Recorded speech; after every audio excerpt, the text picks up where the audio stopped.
right, so last Wednesday night, Scott alleviated Ephesians 5, was it 5:25? Maybe you weren't there.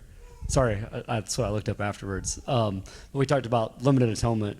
Would you just explain that a little bit deeper? And you don't have to take it, anybody can take it, or just give us just the 30-second rundown of limited atonement. 30-second rundown of limited atonement, okay. Or 5 minutes. So when we're talking about doctrines of grace, I really think that limited atonement is probably the hardest, or definitely one of the hardest ones of those to swallow. It was the last one for me personally for me to accept. Me too. Yeah, I think that's true for most people, really. But what really boiled down to me is when I got to thinking about Jesus' death on the cross and his atoning for my sins. If he paid the price for my sins yesterday, if he paid the price for my sins today, if he paid the price for my sins that I'm going to commit tomorrow, the next day thereafter, with his death on the cross, but if he did that for everybody that's ever existed or ever will exist, then that's universalism, and everybody is going to heaven. No one's going to hell. But the Bible is clear that people are going to be punished for their sins, and people are going to be sent to hell. So we have to think, when we have a belief that we have to think about the ramifications of that. So if I hold the belief that Christ died for everybody and paid the price on the cross for everyone's sins, what does that mean downstream? Well, that means that everybody's going to heaven.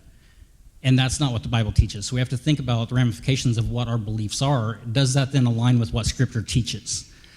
So like I said in the sermon in Matthew 1, he talks about how he died for the sins of his people.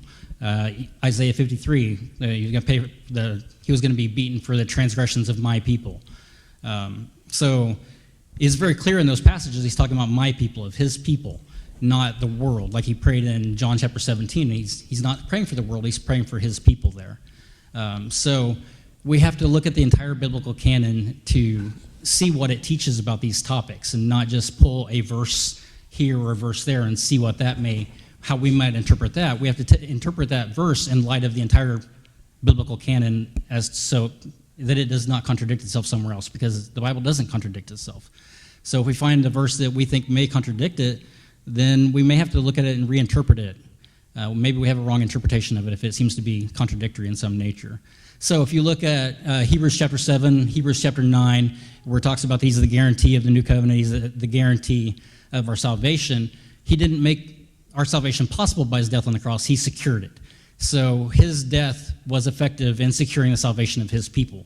So if that's the case, then again, it can't be for everyone in the world, otherwise it's universalism and everyone's going to heaven, which we know is not biblically accurate. Anything you want to add to that? There's a great 750-page book that I have called From Heaven He Came and Sought Her that would be very much worth reading on limited atonement. Yep. I don't recommend that to everybody, but... Read a page a day for 2 years. There you go. You got it. Yeah. Just take your time. Nope. Good stuff. Thank you, Scott.